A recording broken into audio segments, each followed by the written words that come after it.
Okay, so the first step is picking and prepping your brisket. When you're picking a brisket, you want to look for an even cut of meat. So you see how this one tapers down a little bit? This one was actually given to me because we're in a competition tomorrow. But when I'm trying to pick a brisket, I try to find an even cut of meat with not too much fat on the top. This is kind of, you just kind of have to get used to holding these and seeing the different cuts of fat and meat on these. But that's generally what you want. It's just a consistent, clean cut of meat that doesn't have any weird things sticking off of it. Because when you cook it, anything that's sticking up is gonna burn. Okay, so after you picked your brisket, you want to unwrap it. You want to make sure it's good and cold because what we're going to do next is trim the fat off of it. A common misconception with briskets is that you want a lot of fat because that's what makes it juicy. Well, actually, the top fat is just all extraneous, and the fat inside the brisket is actually what makes it juicy. So, cutting this has a couple different steps. There's a couple knots inside it that you're going to want to get rid of. And then on top, you want about 1/4 inch of fat all the way across the top. But if you see that right here, we got about 2 inches of fat on this brisket. So we're gonna cut it down to about 1/4 inch. So I'm gonna go ahead and do that now.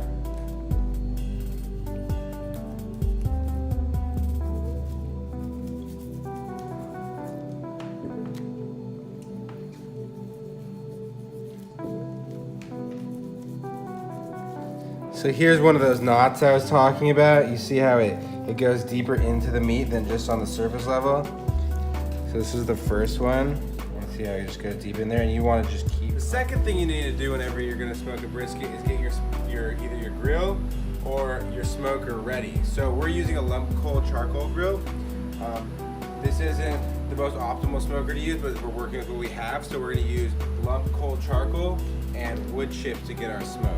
So the first thing you gotta do is you wanna make a base with your lump coal, and you wanna get the biggest pieces possible because they burn longer and hotter.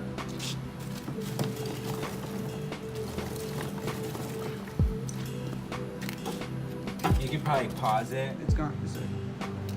So first you start with the big clumps and you wanna move up and then fill in all the little spaces with the smaller charcoal. Put in a couple of your wood chunks. You want to put the wood chunks primarily in one area because the brisket can only retain smoke for about 3 hours, and after that it's just a waste. So I try to allocate all of my wood chunks to one area and try to get that smoke in it early wherever I light it, and then the rest of it can just be charcoal because at that point you just need the heat. You don't need to put too much on. You just want to get a nice even coat on the whole brisket. And do the other side.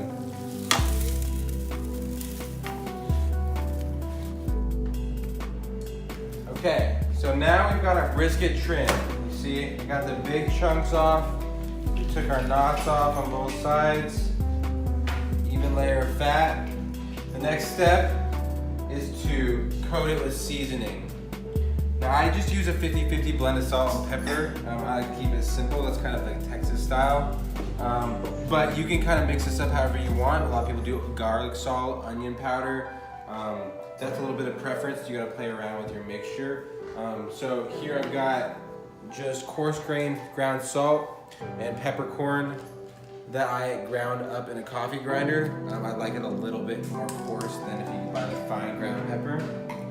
And all you're gonna do is just lightly dust your whole brisket. Get every inch of it.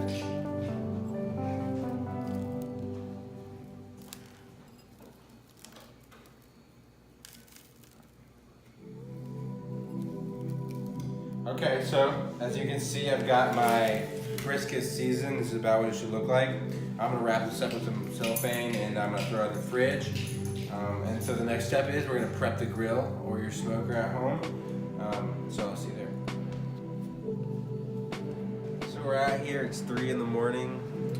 It's part of the job when you're cooking a brisket sometimes.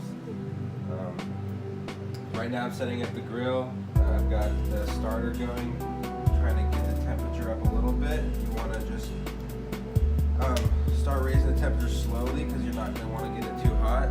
The ideal temperature here we're shooting for is 225. So temperature to raise. We're gonna put everything together and then we're gonna throw the brisket on. Okay, so we're currently at 231 degrees. I'll keep managing the temperature a little bit, but I'm gonna throw this brisket on here.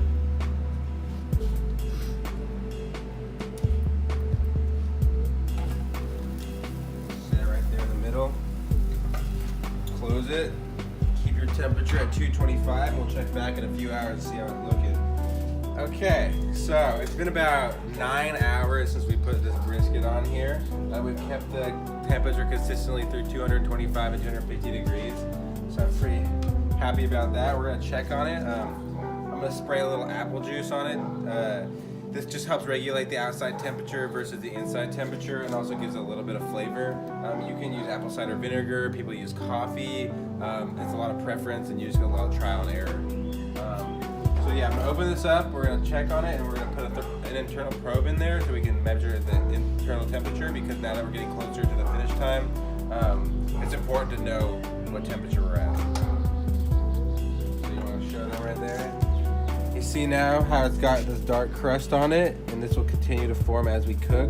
This is a combination of the fat breaking down and the seasonings that I put on it, and the smoke coming over it for 9 hours now. I'm gonna spray it real quick. It's not a science. Just this guy looks good though.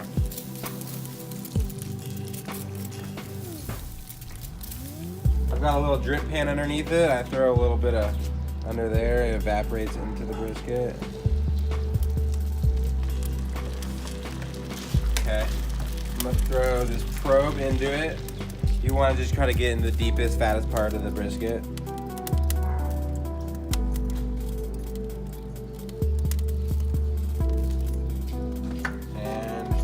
The other thing I just want to mention is you want to open this as infrequently as possible. The more you're opening it, the more you're letting out the heat. There's a saying in the barbecue community, if you're looking, you ain't cooking. So keep this closed as much as possible. Okay, so now I've taken the brisket out of the smoker. You know it's ready when you put a thermometer in there and it feels kind of just like butter. If you're looking for a temperature range to shoot for, it's anywhere between 198 and 203 degrees. A lot of people don't understand that you actually want to get a brisket hotter than just cooked, because you actually get the fat inside it to render down, and that's what's really going to make it tender.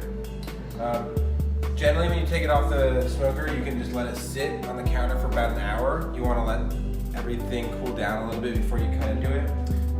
Because we're going to a competition, I'm actually going to throw it into a cooler right now, and I'm going to try to pack it down with some towels to eliminate all the oxygen, just so it'll stay a little warmer in there a little longer. So the next video you'll see is us cutting the brisket at the competition. We're on the last step now. It's a little loud in here, so I'll do this quickly, but when you're trimming a brisket, or when you're slicing a brisket, you want to cut it where the flat point meets the fatty point. So you want to just trace that line right there.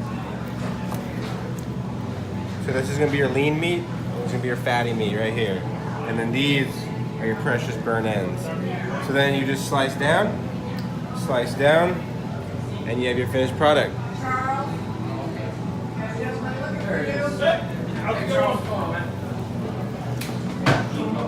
So these are your burn ends. This is about the best brisket you can get.